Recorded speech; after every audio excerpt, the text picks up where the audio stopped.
Hello, in 7.3, we will be looking at arcs and chords. So the lesson objectives, I can recognize and use relationships between arcs, chords, and diameters in circles. So our first theorem is that any circle or congruent circles, two minor arcs are congruent if and only if their corresponding chords are congruent.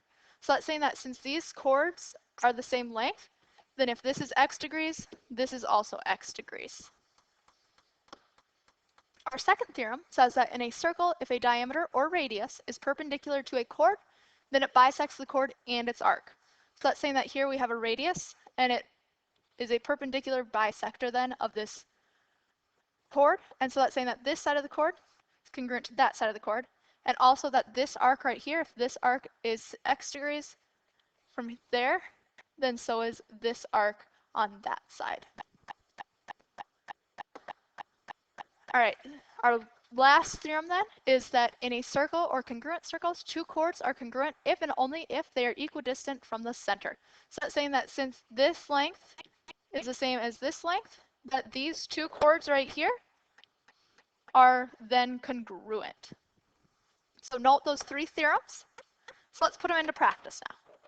So if AB is 5x and CD is 3x plus 6, how are we going to solve for x?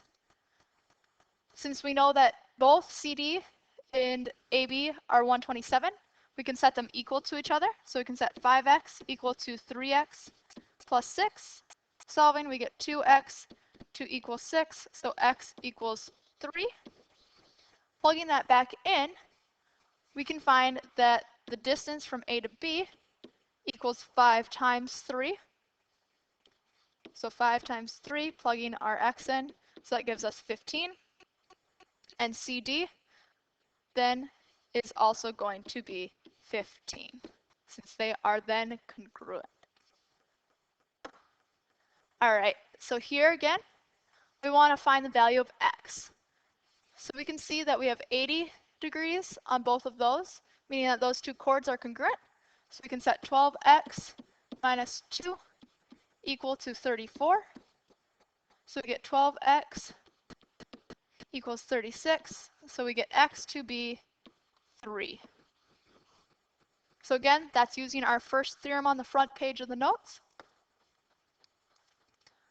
So given that chord BC is 15 centimeters from the center of circle A, so this here is 15, which has a radius of 25, we want to find BC and DE.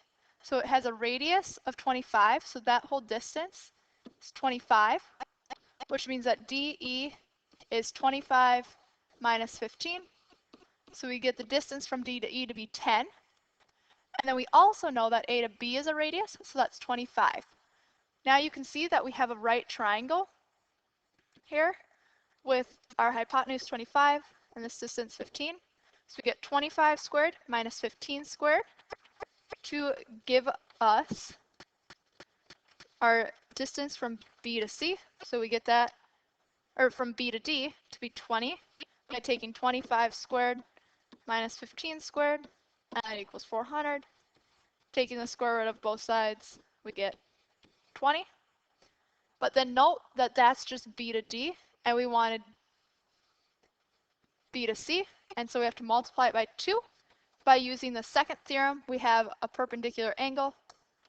So just quickly note that we just found that this was 20, and since we have a perpendicular angle here, this is also 20, so our distance from B to C is 40 centimeters. All right, we want to find the distance from A to D, C to D, and the measure of arc AB. All right, so A to D, note here, what kind of triangle do you see? This says 60 degrees, so we have a 30, 60, 90 triangle. So our hypotenuse is our 2A, A squared at 3. So first, C to D then is going to be 3 by taking 6 divided by 2, which means that AD is going to be 3 square root 3. And then this says the measure of AB. So this is going to be a degree. Okay, so when it says the measure, we're looking for the degree. So note again that the measure of the arc is the same as the measure of the central angle there. So since this is 60 degrees, this is also 60. So we get this to be 120. All right, and so then in circle, this should be G. So in circle G, we have FG is 3, GA is 5, and AH is 4. And we want to find PJ and LA. Let's use the Pythagorean theorem to find our GH right here. So we take 5 squared minus 4 squared, and we take the square root of that. So we get that to be 3. And then we can see that we have our last theorem there, that they're the same distance away, these chords are. So then, since this is a perpendicular bisector, this is also 4. So LA is equal to 8. And since they're the same distance away, they're congruent, so then PJ is also 8. All right, last one. So in circle A, FG is 3x minus 4, and HJ is 14. We want to find the value of x. Note here that LA is 2, and so is AP. So the chords are the same distance from the center, meaning that the chords are congruent, so we can set 3x minus 4 equal to 14. Solving, we get 3x equals 18. Divide by 3, we get x to be 6. So short video today. Good luck on your homework.